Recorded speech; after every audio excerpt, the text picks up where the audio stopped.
Exercise 9.1 का question number 10 है, वो क्या है?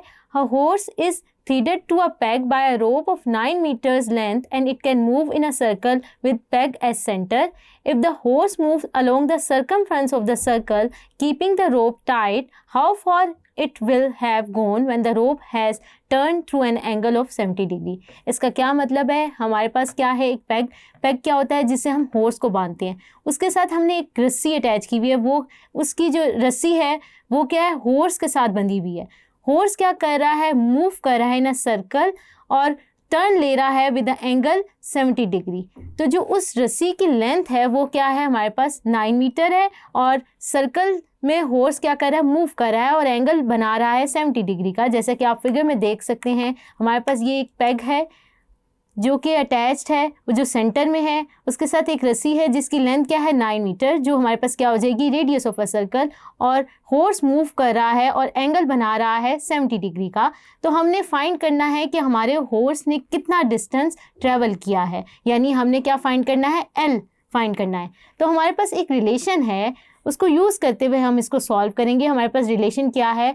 L is equal to R theta. L और R जो हैं वो सेम यूनिट्स में होंगे और theta should be in radian, तब ये रिलेशन क्या होगा? वैलिड होगा। अब हमारे पास क्या गिवन है? R गिवन है विच इज़ 9 मीटर और थीटा हमारे पास यहाँ पे क्या गिवन है? 70 डिग्री। अब हमारे पास थीटा यहाँ पे जो है वो डिग्री में है। बच्चे अक्सर ये प्रॉब्लम करते हैं, तो डिग्री को रेडियन में नहीं कन्वर्ट करते। तो पहले हमने थीटा को जो है वो क्या करना है? डिग्री से रेडियन में कन्वर्ट करना है। तो हम रेडियन में कन्वर्ट कर लेते हैं, जो हमें गिवन है वो लिख लेते हैं। वो क्या है? 9 मीटर और थीटा जो है वो 70 डिग्री है। इसको हम जब कन्वर्ट करेंगे तो क्या होगा? मल्टीप्लाई करेंगे पाई बाय 180 से। तो जब हमने इसको मल्टीप्लाई किया, इसको देख लेते हैं, सॉल्व कर लेते हैं, इसका क्या आंसर आ जाएगा। तो ये हमारे पास क्या बन जाएगा? 7/18 पाई। अब हम क्या करते हैं? हमने एल फाइंड करना है, तो हम जो अबव रिलेशन है इसको यूज़ करते हुए हम क्या करते हैं? एल फाइंड कर लेते हैं। आर की जगह मैं लिख दूँगी 9 मीटर और 7/18 जो आ जाएगा हमारे पास। तो यहाँ से हम क्या है इसको सॉल्व कर लें तो हमारे पास क्या आ जाएगी? लेंथ आ जाएगी, जितना हमारे पास हॉर्स ने डिस्टेंस कवर किया है सर्कल में। तो अगर हम इसको पॉइंट में भी लिख लें तो हमारे पास क्या आ जाएगा? पॉइंट में हम देख लेते हैं, ये क्या बन जाएगी? 10.99 जो है वो क्या है? अब यूनिट क्या आएगा हमारे पास? मीटर में। एक्सरसाइज 9.1 का क्वेश्चन नंबर 11 है, वो क्या है? The pendulum of a clock is 20 centimetre long and it swings through an angle of 20 degree each second.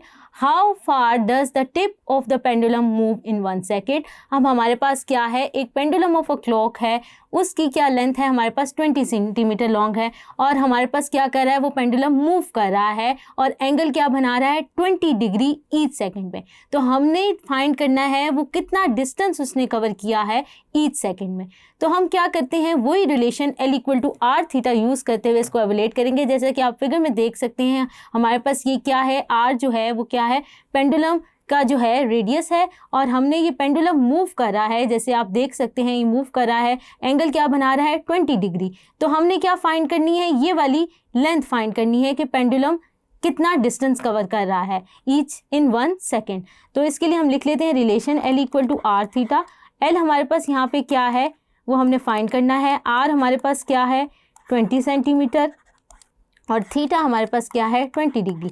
अब हमारे पास थीटा जो है वो डिग्री में है, पहले हम इसको किस में कन्वर्ट करेंगे? रेडियन में, क्योंकि L equal to R theta valid है only when theta is in radians. तो हम इसको कन्वर्ट कर लेते हैं, तो इसको कर लेते हैं पाई बाय 180 से मल्टीप्लाई कर लेते हैं, इसकी कटिंग कर लेते हैं, तो ये क्या आ जाएगा? Pi by 9।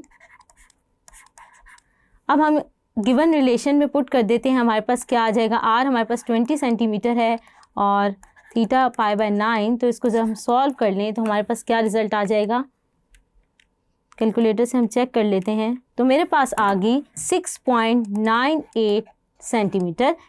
जो हमारे पास R का यूनिट होगा वही हमारे पास क्या होगा? लेंथ का यूनिट होगा। तो हमारे पास लेंथ आ गई, यानी हमारे पेंडुलम ने कितना जो है मूव किया था इन 1 सेकेंड, वो कितना आ गया है? 6.98 सेंटीमीटर। होप सो आपको ये क्वेश्चन समझ आया होगा।